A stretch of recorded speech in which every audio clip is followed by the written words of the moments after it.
नमस्कार। मैं ट्विंकल आप सभी के सामने एक बार फिर से उपस्थित हूँ नई नई खबरों के साथ न्यूज मोमेंट की तरफ से, और स्वागत करती हूँ आपका न्यूज मोमेंट हिंदी में। तो चलते हैं खबरों की तरफ।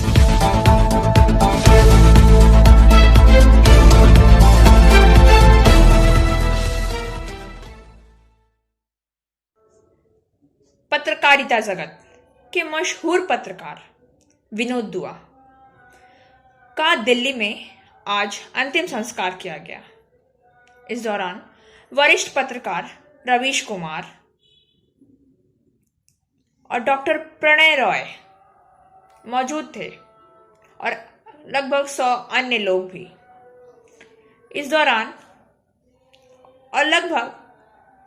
और वहां पर मौजूद सभी की आंखें नम थी।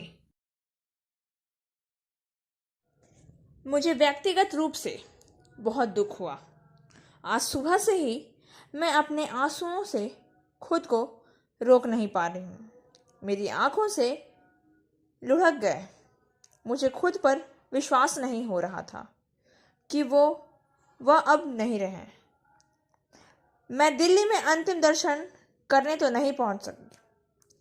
वह मेरा आइकॉन था। मैं खुद को उनकी शैली का पालन करने की कोशिश की, हालांकि मैं उनसे कभी नहीं मिली। एक बार फिर से भारी मन के साथ मैं अपनी श्रद्धांजलि उनके प्रति समर्पित करती हूँ। आइए जानते हैं मनोज दुआ के बारे में कुछ तथ्य। राजनीति, भोजन करने के लिए संस्कृति से लेकर हितों के साथ हिंदी टेलीविजन पत्रकारिता के एक अग्रणी पद्मश्री से सम्मानित विनोद दुआ का अपोलो में निधन हो गया।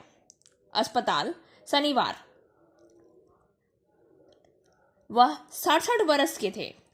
दुआ को इस साल की शुरुआत में उनकी पत्नी पद्मावती चिन्हा दुआ के साथ कोविड के साथ अस्पताल में भर्ती कराया गया था, जिनकी 11 जून को मृत्यु हो गई थी। तब से उनका स्वास्थ्य लगातार बिगड़ रहा था। दुआ की मौत की घोषणा उनकी छोटी बेटी अभिनेता कॉमिक मलिका दुआ ने इंस्टाग्राम पर की। दंपति अपनी बड़ी बेटी बकुल दुआ के माता पिता भी थे, जो एक नैदानिक मनोवैज्ञानिक हैं। हमारे निडर और असाधारण पिता विनोद दुआ का निधन हो गया है। उन्होंने एक अद्वितीय जीवन जिया। दिल्ली की शरणार्थी कॉलोनी में 42 वर्ष तक पत्रकारिता की उत्कृष्टता के शिखर तक बढ़ते हुए हमेशा सत्ता के लिए सच बोलते रहे। वह अब हमारी माँ, उनकी प्यारी पत्नी चिन्हा के साथ स्वर्ग में है, जहां वे गाना, खाना बनाना, यात्रा करना और एक दूसरे को दीवार तक पहुंचाना जारी रखेंगे। एक अन्य पोस्ट में मलिका दुआ के खिलाफ एक भाजपा नेता द्वारा दर्ज किए गए देशद्रोह के मामले का उल्लेख किया है, जिसे इस साल जून में सुप्रीम कोर्ट ने खारिज कर दिया। सबसे साहसी, बेपरवाह, दयालु और मजाकिया आदमी जिसे मैं जानता हूं, क्या लड़का है। नबी करीम में पैदा हुआ एक असाधारण लड़का, जिसने अंत तक उच्च और पराक्रमी को लिया और जीता। पद्मश्री विनोद दुआ, अपने सबसे कमजोर होने पर भी आपने भारतीय पत्रकारिता को एक ऐतिहासिक निर्णय दिया। किसी भी पत्रकार पर देशद्रोह का मामला दर्ज नहीं किया जाएगा, क्योंकि विनोद दुआ ने उनके लिए वह लड़ाई लड़ी है, जैसा कि उन्होंने हमेशा किया है। सरायकी हिंदुओं के एक परिवार से आने वाली दुआ का जन्म और पालन पोषण पुरानी दिल्ली में हुआ था। उन्होंने हंसराज कॉलेज से अंग्रेजी में स्नातक और DU से अंग्रेजी में MA भी पूरा किया। पत्रकारिता की दुनिया में आने से पहले दुआ दिल्ली के थिएटर सर्कल में सक्रिय थे। पत्रकारिता में उनकी शुरुआत दूरदर्शन से हुई, जहां वे युवा मंच, युवा जान, जवान तरंग और आपके लिए सहित कई शो का हिस्सा थे। 1980 के दशक में दुआ ने एनडीटीवी के संस्थापक प्रणय रॉय के साथ दूरदर्शन पर चुनावी विश्लेषण शुरू किया, जिससे उन्हें प्रसिद्धि के साथ अपना पहला बड़ा ब्रश मिला। शनिवार को रॉय ने दुआ को श्रद्धांजलि के लिए ट्विटर का सहारा लिया, जिसे उन्होंने अपने समय का सबसे महान कहा। एनडीटीवी इंडिया में दुआ के बहुत लोकप्रिय शो जायका इंडिया का मेजबान के रूप में अपनी टोपी में एक और पंख जोड़ा, जिसके लिए उन्होंने देश के विभिन्न हिस्सों की यात्रा, स्थानीय भोजन का स्वाद चखा। उनके द्वारा चखा गया सभी व्यंजन का वर्णन करने के लिए उनका नारा बहुत उम्माद अर्थात बहुत अच्छा हर भारतीय घर में एक आम शब्द बन गया। प्रसारण पत्रकारिता के साथ आज कार्यकाल समाप्त होने के बाद दुआ ने डिजिटल पत्रकारिता के क्षेत्र में प्रवेश किया। जब वह द वायर हिंदी में शामिल हुए, जनगण मन की बात शो की मेजबानी करते हुए दिन की खबरों पर अपने बुद्धिमान और मजाकिया अंदाज में पेश की, जो बेहद लोकप्रिय हो गई। द वायर के संस्थापक के वेणु ने कहा कि दुआ एक उदार व्यक्ति थे और उन्होंने एक पैसा भी चार्ज किए बिना शो की मेजबानी की है। शुरुआत में जब हम द वायर की स्थापना कर रहे थे, तब वह सिर्फ फंड के साथ हमारी मदद करना चाहते थे और बाद में एक शो करने का विचार आया। उन्होंने कहा कि उन्हें बड़े ब्रांडों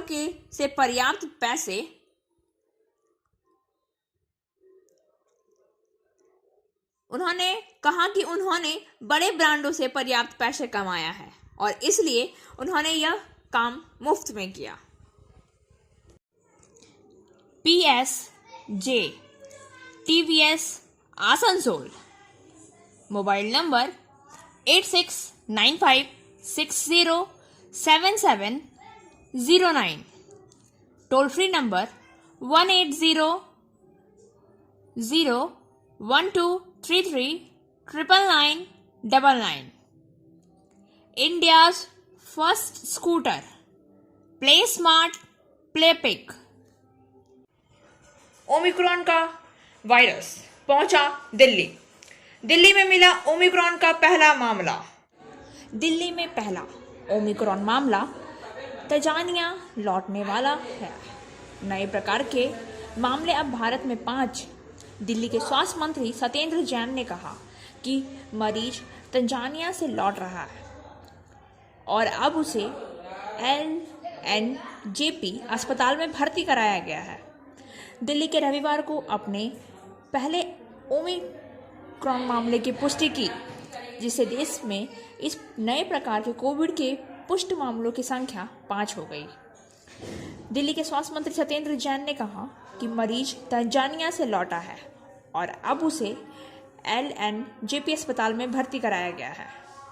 पिछले कुछ दिनों में विदेशी जोखिम में स्थानों से दिल्ली पहुंचे लगभग 17 यात्रियों को कोविड के सकारात्मक परीक्षण के बाद सरकार के LNJP अस्पताल में भर्ती कराया गया। उनके नमूने जीनोम अनुक्रमण के लिए भेजे गए। शनिवार शाम तक 13 अंतर्राष्ट्रीय यात्री थे जिनके ओमिक्रॉन से संक्रमित होने का संदेह था। उन्हें लोकनायक अस्पताल में एक अलग आइसोलेशन वार्ड में भर्ती कराया गया था। उसने तंजानिया लौटने वाला अफ्रीका का एकमात्र व्यक्ति था और अन्य यूरोप और अमेरिकी के थे, अधिकारियों ने पुष्टि की है। LNJP अस्पताल को ओमिक्रॉन वेरिएंट के इलाज के लिए नामित किया गया। हालांकि राजधानी में यह पहला मामला है। रोगी के गले में खराश, कमजोरी और शरीर में दर्द होता है। तो अब तक ओमिक्रॉन मामले में बताए गए सामान्य लक्षण हैं। दिल्ली तीसरा स्थान है जिसमें नए संस्करण की पहचान की गई है, जो पहली बार दक्षिण अफ्रीका में पाया गया। पहले 2 ओमिक्रॉन मामले बेंगलुरु से सामने आए, जबकि तीसरा गुजरात के जामनगर से और चौथा मुंबई से था। सागतोड़िया में भूमाफिया सक्रिय। कुल्टी विधानसभा क्षेत्र के सागतोड़िया में भूमाफिया सक्रिय है। सरकारी तालाब भराई कर अवैध उगाई के कार्यों में जुटे स्थानीय जमीन माफिया। इस संबंध में बताया जाता है कि आसनसोल नगर निगम के सागतोड़िया वार्ड नंबर 105 शेरशाह बाबा दरगाह रोड में ईसीएल के जमीन पर स्थित एक तालाब में नाला बनाकर पानी निकाल दिया गया।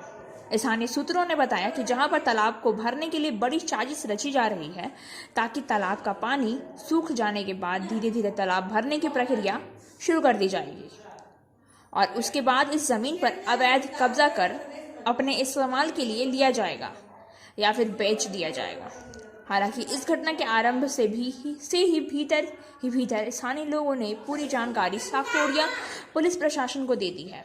वहीं दूसरी ओर ईसीएल के जमीन पर तालाब होने से इसकी सुरक्षा की जिम्मेदारी ईसीएल प्रबंधन को होनी चाहिए, लेकिन ईसीएल सीएमडी कार्यालय से कुछ ही दूर पर यह गोरख धंधा कई तरह का सवाल खड़ा करता है।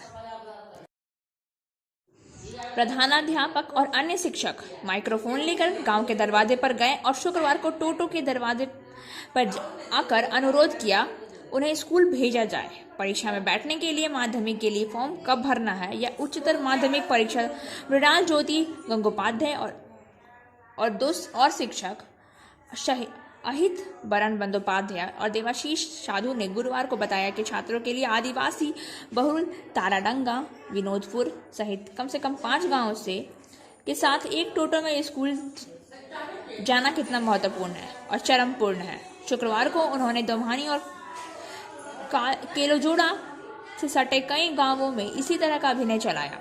इसलिए हम गांव जा रहे हैं और माता पिता और छात्रों को समझाने की कोशिश कर रहे हैं कि स्कूल पिछले 16 नवंबर से खुला है, उन्हें स्कूल आने दो। वहीं हम कह रहे हैं कि 13 दिसंबर से सेकेंडरी और हायर सेकेंडरी की परीक्षा देनी होगी। यदि आप परीक्षा में नहीं बैठते हैं लेकिन आप उन 2 बड़ी परीक्षाओं में नहीं बैठ पाएंगे। छात्र को इन दोनों परीक्षा में फॉर्म भरने के लिए 21 दिसंबर से 24 दिसंबर तक स्कूल आना होगा। 7 दिसंबर से कक्षा 5 से 8 तक के छात्रों के मध्याह्न भोजन का विज्ञापन दिया जाएगा। इतना ही नहीं, साथ ही वे गांव या अलग अलग जगहों पर महत्वपूर्ण डाकघरों की दीवार पर पोस्टर लगा रहे हैं। शिक्षक यह पता लगा रहे हैं कि छात्र पिछले 2 दिन में गांव-गांव क्यों नहीं आ रहे हैं। कई लोग अब विभिन्न गतिविधियों में शामिल हैं। फिजियोथेरेपी क्लिनिक पुरुषों एवं महिलाओं दोनों के लिए। यहाँ उपयोग किए जाने वाली मशीनों का नाम है UST, IFT, TENS, MS, short wave deep heat, wax bath, infrared lamp इत्यादि। Sripalli, GK Roy Sarani, Rupam building, Asansol, Upendranath high school के पास। अधिक जानकारी के लिए आप संपर्क कर सकते हैं महुआ 7047456855 पर। गांव के लोगों में पेयजल की समस्या अब निपटने चली है। निगरिया प्रखंड के सरबड़ी ग्राम पंचायत अंतर्गत आदिवासी बहुर क्या कनाली गांव के लोग की पेयजल की समस्या अब निपटने चली है। साथ ही अन्य पार्श्ववर्ती गांवों की पेयजल समस्या भी दूर होगी। जानकारी के अनुसार इस गांव में करीब 52 परिवार हैं। यहां पेयजल की समस्या काफी दिन से हो रही है। नितुरिया ब्लॉक प्रशासन के तत्वावधान में यहां सोलर ट्यूबवेल खनन किया गया। इससे सिर्फ कैकनाली ही नहीं बल्कि पार्श्ववर्ती गांव भीमबाड़ी के ग्रामीणों को भी पेयजल प्राप्त होगा। नितुरिया प्रखंड के BDO अजय कुमार सामंत ने बताया कि नितुरिया ब्लॉक के कैकनाली सहित कई गांवों में पेयजल की काफी समस्या रही है। जिला के अग्र सैनिक कल्याण कार्यालय तहसील से 4,43,446 रुपए से सोलर डीप ट्यूबवेल का निर्माण किया गया। अब कैकनाली गांव में पेयजल की समस्या नहीं रहेगी। यहां तक कि पार्श्ववर्ती गांव भीमबाड़ी के लोग भी लगातार पेयजल पा सकेंगे। BDO अजय सामंत ने बताया कि इसी तरह से जिला अग्रसर श्रेणी कल्याण कार्यालय तहसील से PHE विभाग के सहयोग से साहेब डांगा एवं डोम सोता गांव में भी सोलर डीप ट्यूबवेल की व्यवस्था की जाएगी। वीडियो ने बताया कि जिला अग्रसर श्रेणी कल्याण कार्यालय तहसील से 10 लाख रुपए खर्च कर नितुदिया ब्लॉक के जनार्दन की डी ग्राम पंचायत के आदिवासी बहुल गांव आगद्वारा गांव में 800 मीटर कंक्रीट निर्मित रास्ता का निर्माण किया गया।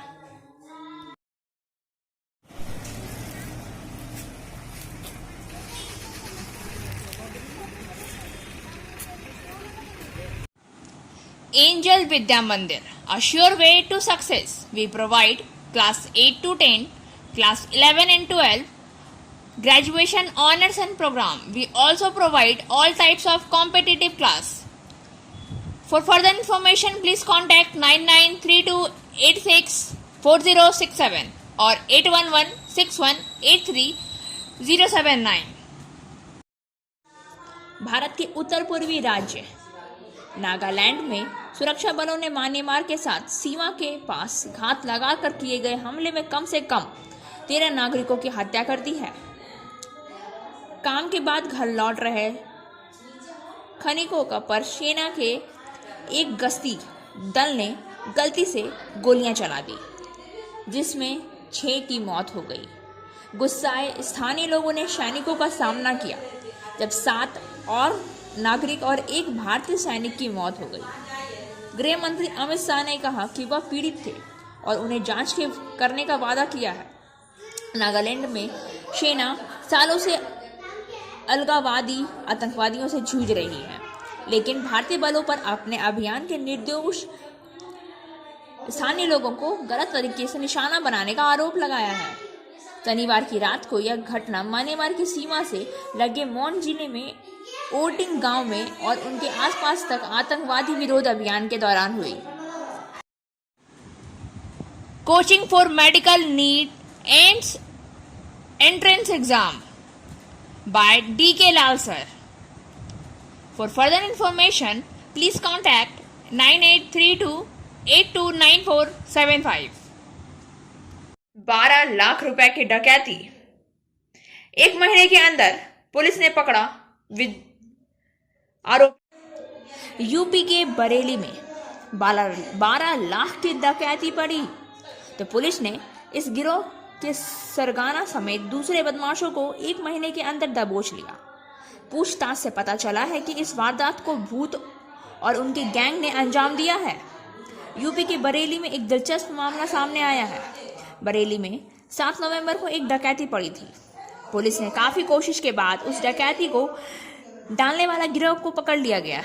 अब पूछताछ शुरू हुई। पुलिस को चौंका देने वाली जानकारी मिली है। यह डकैती भूत और उसकी टोली ने डाली है। अब पुलिस ने भूत और उसके गिरोह को गिरफ्तार कर लिया है। बरेली के नवाबगंज में 7 नवंबर को व्यापारी जलीस अहमद अपनी पत्नी और बच्चे के साथ मकान की ऊपरी मंजिल पर सो रहे थे।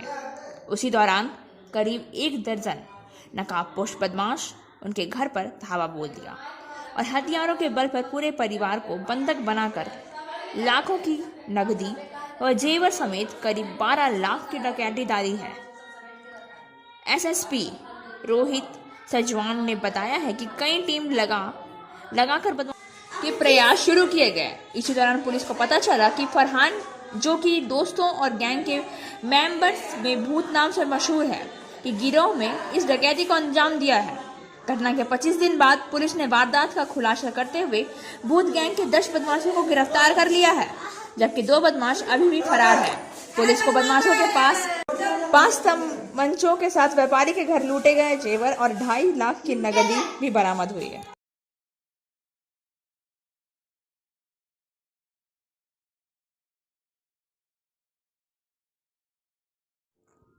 आसनसोल नगर निगम के वार्ड 95 में आसनसोल दक्षिण विधानसभा क्षेत्र बंग जननी वाहिनी की तरफ से एक कर्मी सम्मेलन का आयोजन किया गया। इस संदर्भ में पश्चिम बर्धमान जिला बंग जननी वाहिनी की तरफ से संस्था के पदाधिकारियों ने बताया कि मुख्यमंत्री ममता बनर्जी की प्रेरणा से अब बंग जननी वाहिनी की प्रदेश अध्यक्षता और सांसद माला रॉय तथा राज्य के कानून और लोक निर्माण मंत्री मलय घटक के मार्गदर्शन से इस कर्मी सम्मेलन का आयोजन किया गया। बंग जननी वाहिनी की लगातार यही कोशिश रही कि कैसे समाज के दबे कुचले वर्ग की महिलाओं का उत्थान किया जा सके। बंग जननी वाहिनी की तृणमूल कांग्रेस के सदस्य हमेशा से महिलाओं की हौसला अफजाई करने की कोशिश करती हैं, जिससे वह अपने अपने क्षेत्र में सर्वश्रेष्ठ बन सके।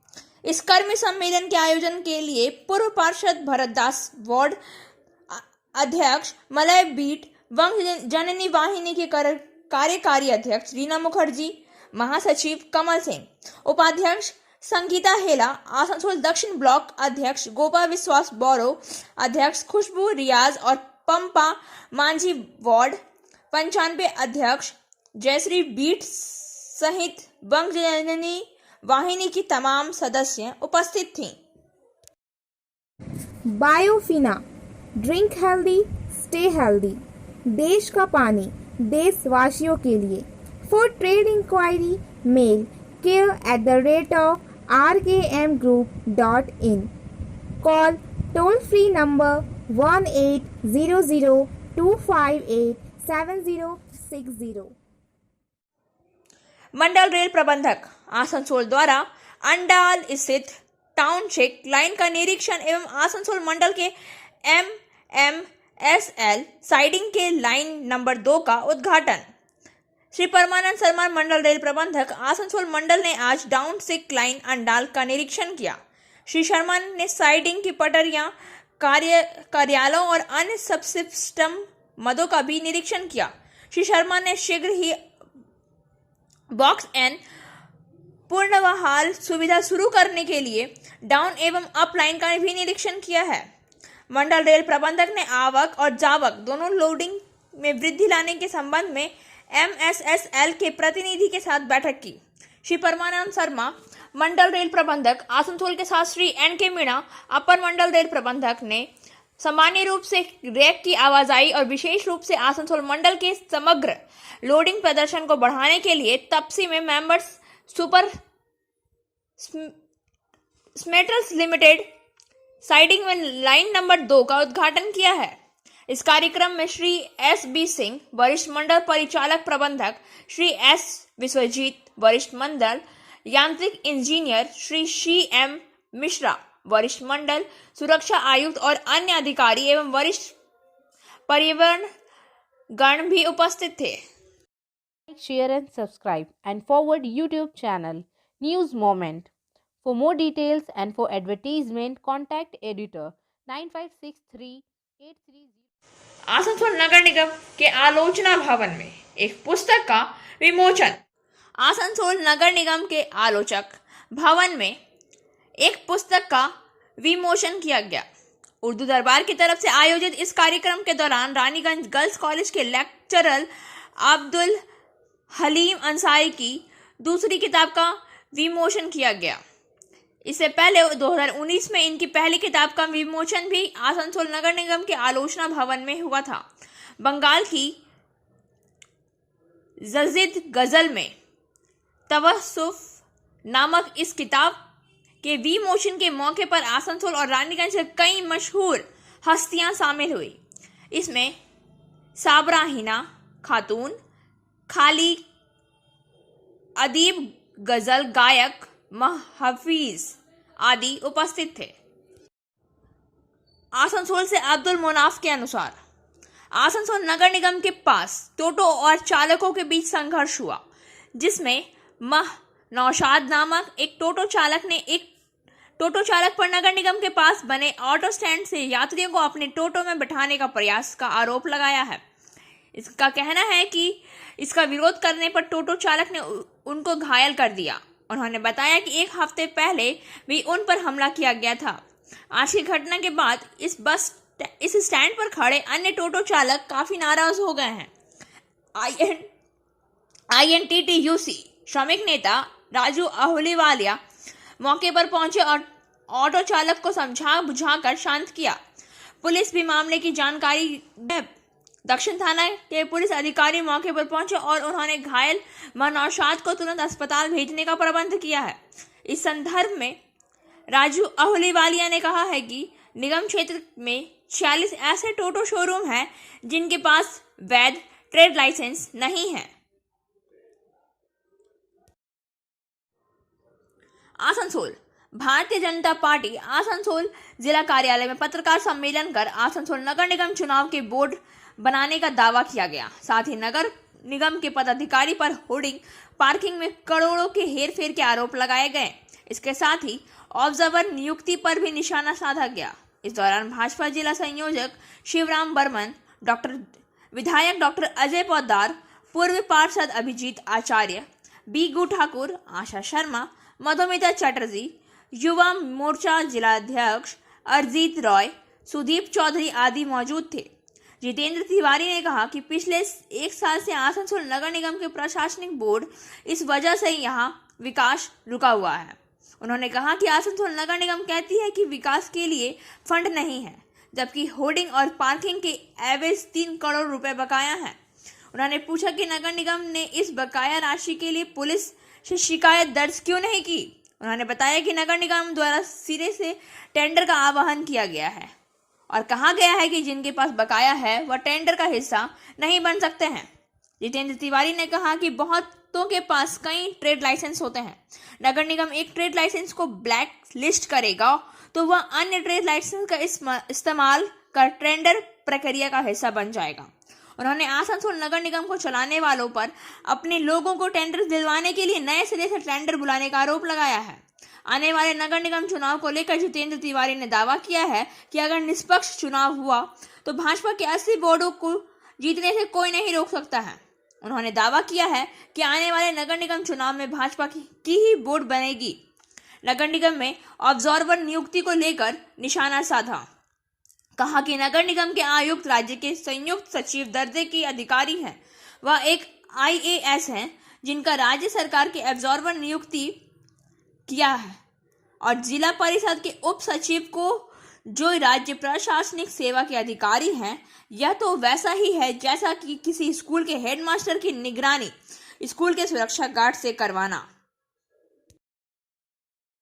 खबरों का सिलसिला अब यहीं समाप्त होता है।